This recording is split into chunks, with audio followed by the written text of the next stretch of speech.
agora nós vamos para o quadro Perguntas e Respostas. Nós temos a nossa primeira pergunta, é do Fábio. Deus te abençoe, Fábio. Natal é uma festa pagã? E ele diz assim, pastor, o Papai Noel parece maior que Jesus. Hoje há muito consumismo, ele diz. Queríamos dizer ao nosso consulente que admitir que Natal seja festa pagã, isso está contrário à Bíblia Sagrada. Se o nosso consulente dissesse ou perguntasse que o festejo relativo ao Natal está sendo hoje conduzido de forma pagã, teria procedência. Porque nós encontramos na Bíblia, primeiro no livro de Isaías, a promessa de Deus: a Virgem conceberá, dará à luz um filho, por-lhe-ão o nome de Manuel, que traduzido é Deus conosco. Ora, Deus conosco, Emmanuel, Deus conosco. E quando Jesus nasceu, de acordo com Mateus, capítulo 1, versículos 21 a 23, foi repetido o texto de Isaías. O menino nasceu, o nome foi citada a passagem e o título de Emmanuel, para a criança, Deus conosco. No caso, então, do nascimento de Jesus, Maria concebeu por obra do Espírito Santo. E quando ela indagou do anjo Gabriel, que lhe trouxe a notícia, segundo a qual ela seria mãe do Salvador, ela perguntou com toda naturalidade como há de ser, visto que não conheço o varão. E o anjo concluiu: descerá sobre ti o Espírito Santo, a virtude do Altíssimo te cobrirá, pelo que aquele que de ti há de nascer será chamado Santo de Deus. Ora, com todas estas colocações bíblicas, vamos então admitir que o Natal de Jesus, o nascimento de Jesus comemorado, seja uma festa pagã? Ela se tornou paganizada.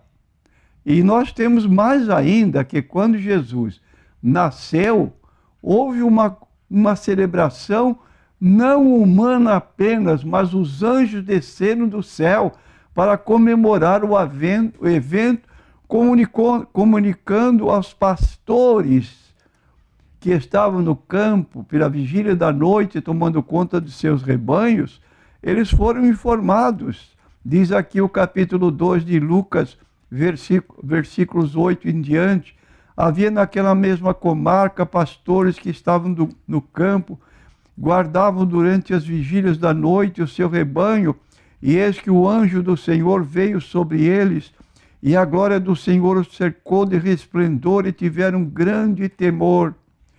E o anjo lhes disse: não temais, pois que aqui trago novas de grande alegria, que será para todo o povo, pois na cidade de Davi vos nasceu hoje o Salvador, que é Cristo Senhor. E isto vos será por sinal: achareis o menino envolto em panos e deitado numa manjedoura. E no mesmo instante apareceu com o anjo uma multidão dos exércitos celestiais, louvando a Deus e dizendo: glória a Deus nas alturas, paz na terra, boa vontade para com os homens. E aqui então está uma celebração de Natal. Reconhecemos que surgiu um elemento na mitologia a que se deu o nome de Papai Noel, que se veste caracteristicamente como uma pessoa idosa, vestida de vermelho com faixas brancas, que tomou o lugar de Jesus. E nós poderíamos, biblicamente, chamá-lo de anticristo. A figura do Papai Noel é uma figura do anticristo. O que é anticristo? Anticristo tem dois sentidos: aquele que é contra Cristo e aquele que imita Cristo. E isto então, diz o apóstolo João, na sua primeira carta, capítulo 2, que muitos se têm feito anticristos. Então, a saudação que seria dada devidamente ao menino, a Jesus, que nasceu com o propósito de buscar e salvar os perdidos, como ele próprio declarou em Lucas 19, versículo 10, hoje é um enfeite para as crianças, para as festividades de Natal, que mais parece um carnaval do que propriamente um Natal ou o nascimento de uma pessoa como o Senhor Jesus Cristo. Convém que retenhamos a nossa posição bíblica, que nos reunamos na casa de Deus no dia que é celebrado e que ali cantemos louvores de glorificação a Deus, ao seu Filho Jesus Cristo, e assim relembremos o que a Bíblia fala a respeito do assunto. Então, alguém pode celebrar o Natal tendo em Papai Noel um anticristo, ou celebrar o próprio Cristo através do que diz a Bíblia Sagrada. E temos mais uma pergunta do Fábio. Papai Noel é um Deus mamão? Não diria que seria um Deus mamão, mas é o que nós dizemos. É alguém que substitui o próprio Cristo. Jesus é pouco lembrado, pouco se vê algo acerca da sua pessoa, mas as nossas lojas estão engalanadas, estão enfeitadas com a figura de Papai Noel e ele está lá sentadinho, aguardando que os pais venham comprar presente para seus filhos e vão lá dar um abraço no Papai Noel, beijá-lo, etc. Então aí está um tipo de culto que é contrário à Bíblia Sagrada, porque não representa nada do Natal. E temos mais uma pergunta, pastor. Qual o sentido da expressão morte vicária de Cristo? Queremos dizer que essa expressão, vicária ou vicário, é aquela pessoa que faz as vezes de outrem, toma o lugar, quando, na verdade, seria outra pessoa que deveria pagar a sua culpa com a sua própria morte. Então, quando dizemos morte vicária de Cristo, queremos dizer que Jesus voluntariamente morreu em nosso lugar. Então, morte vicária é morte substitutiva. São expressões equivalentes, conforme nós lemos em João, capítulo 3, versículos 16 e 17, que todos nós conhecemos de cor, porque Deus amou o mundo de tal maneira que deu seu Filho unigênito, para que todo aquele que nele crê não pereça, mas tenha a vida eterna. Porque Deus enviou seu Filho ao mundo não para que condenasse o mundo, mas para que o mundo fosse salvo por ele. Então, quem nele crê não é condenado, mas quem não crê já está condenado. Então, Jesus é o nosso substituto, como diz ainda o apóstolo Pedro no capítulo 1, versículos 18 e 19 de sua epístola. Não foi com ouro ou com prata que fostes resgatados da vossa vã maneira de viver, que por tradição recebeste dos vossos pais, mas com o precioso sangue de Cristo, como de um cordeiro imaculado e incontaminado. E o que significa morte propiciatória? Propiciar quer dizer tornar favorável, tornar propício, quer dizer, uma pessoa que está em inimizade, alguém faz algo para que aquela inimizade se desfaça e haja amizade entre duas pessoas. E o sangue de Jesus propiciou a redenção da humanidade, satisfez a justiça de Deus e reconciliou os homens com o seu Criador. É o que nós lemos em 1 João, capítulo 4, versículo 10. Nisto está o amor.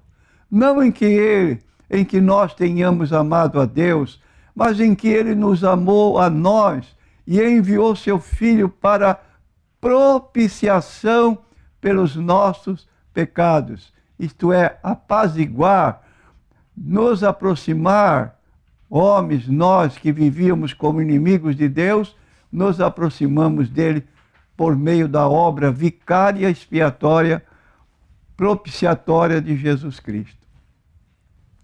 E o que significa morte expiatória? Expiar significa cumprir a pena no lugar do outro, pagar o preço por outra pessoa. É comum a expressão muito citada por quase todo o povo, bode expiatório. Me tomaram como bode expiatório. Indica que esta pessoa está pagando alguma coisa pelo outro, que indica o estado de uma pessoa inocente que sofre punição em lugar do verdadeiro culpado. E Jesus, com seu sangue, pagou o preço da nossa redenção, de nosso resgate, colocando-se em nosso lugar, fazendo expiação por nós. Como diz 1 Pedro 2,23, levando ele em seu corpo os nossos pecados sobre um madeiro. Somos pecadores. Para os que aceitaram a Cristo como Salvador, são pecadores perdoados. Enquanto para outros que não aceitaram a Cristo como Salvador, são pecadores com dívida diante de Deus e não tem dinheiro que pague. Salmo 49 declara isso. Aqueles que querem redimir seu irmão não têm dinheiro suficiente para resgatar uma pessoa sequer. Então, é a obra redentora do Senhor Jesus Cristo que pode nos colocar em posição agradável diante de Deus.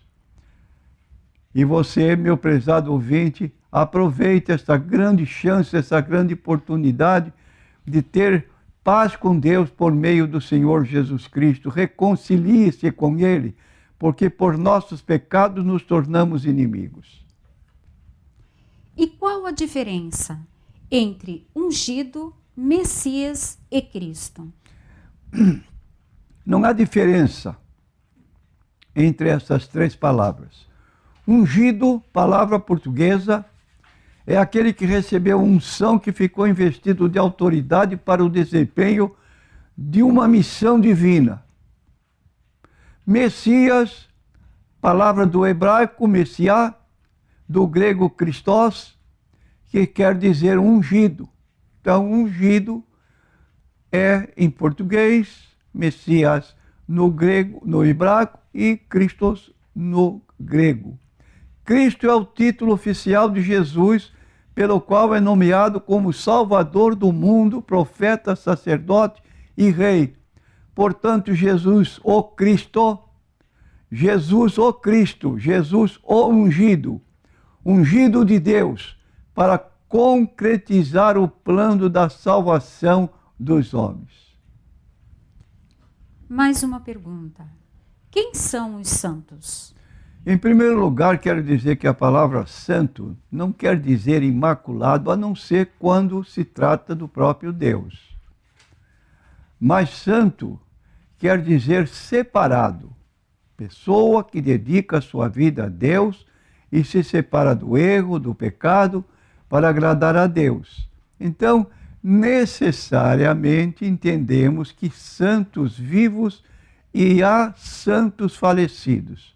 Para algumas pessoas católicas, por exemplo, só consideram santos aqueles que são canonizados pelo Papa, como tomamos conhecimento que André Anchieta vai ser canonizado depois de tantos anos, e é aquela pessoa que só vai aguardar então a chancela do Papa para reconhecê-lo como santo, para ele ser então canonizado. Agora, isso não tem apoio na Bíblia Sagrada. Os santos vivos são os que aceitaram a Jesus como Senhor e Salvador e perseveram na fé e na obediência à palavra de Deus. Então, santos são aquelas pessoas que fizeram sua dedicação ao Senhor Jesus Cristo. Não são infalíveis, são iguais às outras pessoas, mas sua vida sofreu uma mudança para melhor, porque se aproximaram de Deus e reconheceram Cristo como seu Salvador e Senhor. Então aí está, não se engane, santo significa ser separado, separar-se do pecado. E existem santos falecidos, que são, obviamente, os santos que morreram em Cristo. E a santidade não se dá somente depois da morte. Não podemos julgar quem é ou quem não é santo, quem vive ou quem não vive em santidade. E se você for um leitor da Bíblia, vai notar que todas as cartas de Paulo têm um prefácio onde ele se dirige aos membros da igreja, que eram pessoas falíveis, entre as quais ele, na sua própria carta, ele fazia menção de pecados que existiam na comunidade. E ele dirige sua carta, como vamos ler aqui em 1 Coríntios 1 e 2, à igreja de Deus que está em Corinto, aos santificados em Cristo Jesus, chamados santos. Então, toda a igreja era uma igreja de pessoas vivas. Não eram mortas, vivas fisicamente. E foram chamados pelo apóstolo como santos. Com todos os que em todo lugar invocam o nome de nosso Senhor Jesus Cristo, Senhor deles e nosso. Na carta de Paulo aos Filipenses, capítulo 1, versículo 1, lemos: Paulo e Timóteo, servo de Jesus Cristo, a todos os santos em Cristo Jesus que estão em Filipos, com os bispos e diáconos. Então, os membros da igreja que estava na cidade de Filipos, conhecida como Carta de Paulo aos Filipenses, foram chamados santos em Cristo Jesus. Vamos para a próxima pergunta. NQI não quis se identificar. Quais os problemas que enfrentam os que pretendem guardar o sábado atualmente e ensinam que a sua guarda é fundamental para a própria salvação, pastor? Quero dar a resposta que um dos problemas é que isso não encontra apoio na Bíblia. E outro é que, na verdade, ninguém dos que se dizem guardadores do sábado guarda o sábado conforme ordena a lei de Deus. E isto faz nos lembrar cristãos que, numa linguagem bíblica, são fariseus, que queriam impor aos cristãos gentios a guarda da circuncisão, que também era um preceito da lei de Moisés, e que foi considerada absurda pelos apóstolos. É só você ler capítulo 15 de Atos dos Apóstolos, versículo 11 em diante, que houve um problema na igreja primitiva, quando chegaram alguns crentes ou cristãos da cidade de Jerusalém e levavam aos cristãos gentílicos: olha, se vocês não se circuncidarem e não guardarem, não andarem conforme o uso de Moisés, vocês não podem se salvar. Paulo e Silas tomaram a defesa dos cristãos gentílicos e fizeram então uma decisão que nós conhecemos, que está neste capítulo 15 do próprio livro de Atos dos Apóstolos. Então aí está essa situação. Então fazem lembrar os cristãos fariseus que queriam impor aos cristãos gentios a guarda da circuncisão, que também era um preceito da lei de Moisés, que foi considerada absurda pelos apóstolos. Mais uma pergunta. NQI. A qual consenso chegaram os apóstolos e os anciãos? Na verdade, dizem eles em Atos 15, 28 e 29, pareceu bem ao Espírito Santo e a nós não vos impor mais encargo algum, senão estas coisas necessárias, que vos abstinhais das coisas sacrificadas aos ídolos, e do sangue da carne sufocada, e da prostituição, das quais coisas bem fazeis se vos guardardes, bem vos vá. Agora, o que nos assombra aqui é que, diante dessa colocação que hoje se faz para guardar sábado, para salvação, nada foi dito sobre a guarda do sábado como necessária a salvação. E agora? Pastor, embora os sabatistas ensinem que a guarda do sábado é fundamental para a salvação, eles realmente guardam o sábado? Não. Supostamente guardam. Por que o irmão declara que supostamente o guardam? Não guardam eles o sábado como ordena a lei? Não. Guardam conforme orienta Ellen Good White. Sabemos que essa cidadã, ela morava nos Estados Unidos. Nos Estados Unidos existe um período em que há muito frio, usam até lareira, e isso dura 1, 2, 3 meses. Então ela abriu o campo em Êxodo 35, versículo 3, que declara: não acendereis fogo em vossas moradas no dia de sábado. Taxativo. Não pode. Não tem esse negócio de fazer comida na sexta e esquentar no sábado. Ela mesma autorizou que se fizesse comida na sexta-feira e pudesse acender fogo para esquentar a comida no sábado. Bom, acabou. Onde está a guarda do sábado? Pergunta para o adventista qualquer que se ele acende fogo na sua casa no dia de sábado. Está autorizado por Ellen Good White, quando a Bíblia diz outra coisa. Não acendereis fogo em nenhuma das vossas moradas no dia de sábado. E o senhor pode explicar melhor esse ponto? Sim, porque a lei de Deus não são 10 mandamentos.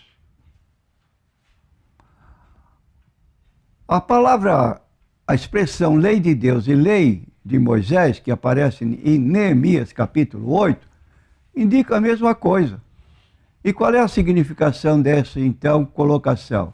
É que a lei de Deus, ou a lei de Moisés, contém 613 mandamentos no Pentateuco, que são os 5 primeiros livros da Bíblia. Gênesis, Êxodo, Levítico, Número e Deuteronômio. E Paulo escreveu sobre os que pretendem guardar a lei, que seriam justificados se guardassem tudo que está escrito no livro da lei, não apenas nas 2 tábuas de pedra, que continham os 10 mandamentos. E Gálatas 3,10 é que diz isso. Vou ler para vocês. Todos aqueles, pois, que são das obras da lei estão debaixo da maldição, porque escrito está: maldito todo aquele que não permanecer em todas as coisas que estão escritas no livro da lei para fazê-las. Repetindo, maldito todo aquele que não permanecer em todas as coisas que estão escritas no livro da lei para fazê-las. E é evidente no versículo 11, diz que nenhuma pessoa cumprirá a lei. Pastor, e qual a conclusão a que Paulo chegou com relação aos que pretendem ser justificados diante de Deus pelas obras da lei? Chegou à conclusão de que isso seria impossível e disse, que eu já disse antecipadamente, Gálatas 3,11. E é evidente que pela lei ninguém é justificado diante de Deus. É o que diz Paulo em Efésios 2, 8 e 9, porque pela graça sois salvos por meio da fé, isto não vem de vós, é dom de Deus, não vem das obras, para que ninguém se glorie. E temos mais uma pergunta. NQI mulher não quis se identificar. Quem recebe transplante do coração quem vai responder? Ela pergunta, quem vai responder pelos pecados? Aquele que doou ou o que recebeu, pastor? A Bíblia apresenta que nós somos pessoalmente responsáveis diante de Deus. O fato de alguém doar um coração e essa pessoa que recebeu vier a pecar, a responsabilidade toda pessoal é da pessoa que recebeu e não da que doou. A que doou fez ainda um grande benefício, uma obra meritória. Doar um coração, é preciso que tenha disposição para fazer essa doação. Agora, quem pratica o erro é da pessoa que cometeu, porque ela continua com o seu próprio espírito, e quem dá conotação, conhecimento da nossa responsabilidade é o espírito, que está presente em nosso corpo, que só sai quando morrermos. Então, esta pessoa fez uma decisão baseada não no coração novo da pessoa, mas baseada no seu próprio, na sua própria personalidade, que é identificada pela vontade própria, pela sensibilidade e pelo sentimento. Logo, a pessoa mesma que recebeu é responsável pelos seus pecados. E vamos para mais uma pergunta. Afinal, em que sentido Cristo disse que o sábado foi feito por causa do homem?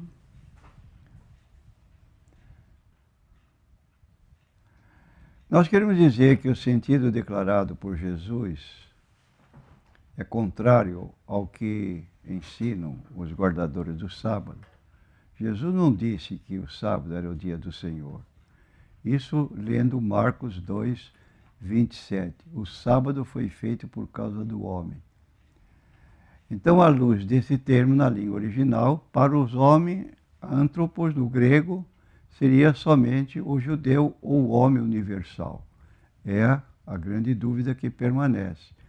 Então, Jesus não disse que o sábado era o dia do Senhor, mas que ele era o Senhor do sábado. E com isso explicando que ele podia declarar quando ocorreria ou quando ocorrer ou não a quebra do sábado. E por quê? Porque seus discípulos foram acusados de violar o sábado ao colherem espiga nesse dia. Em Marcos 2, versículo 23 a 28, nós lemos: e aconteceu que, passando ele num sábado pelas searas, os seus discípulos, caminhando, começaram a colher espigas. E os fariseus lhe disseram: vês, por que fazem no sábado o que não é lícito? Mas ele disse-lhes: nunca lestes o que fez Davi quando estava em necessidade e teve fome? Ele e os que com ele estavam, como entrou na casa de Deus, no tempo de Abiatar, sumo sacerdote, comeu os pães da proposição, dos quais não era lícito comer, senão aos sacerdotes, dando também aos que com ele estavam? E disse-lhes: o sábado foi feito por causa do homem, não o homem por causa do sábado. Assim, o Filho do Homem até do sábado é Senhor. Na passagem paralela de Mateus 12, 5 a 8, lemos: ou não tendes lido na lei que aos sábados os sacerdotes no templo violam o sábado e ficam sem culpa? Pois eu vos digo que aqui está quem é maior do que o templo. Mas se vós soubesses o que significa misericórdia quero e não sacrifício, não condenarias os inocentes. Porque o Filho do Homem até do sábado é Senhor, mostrando assim que os discípulos que foram acusados pelos fariseus de terem quebrado o sábado por comer ou por pegar espigas e comê-las, faziam algo que seria contrário à própria lei. Então Jesus, como Senhor do sábado, declarou para os seus ouvintes fariseus que, se soubessem eles o que significava essa palavra misericórdia quero e não sacrifício, não condenaria os inocentes. Isto é, declarou os seus discípulos de inocente da acusação que estavam recebendo dos fariseus de quebrar o sábado. Aí está uma declaração de uma pessoa que tem autoridade, por exemplo, um juiz declara o réu inocente. Qual é a culpa que esse réu tem? Não tem nenhuma, porque a autoridade máxima declarou inocente, é o caso de Jesus, para com os seus discípulos. Inocente.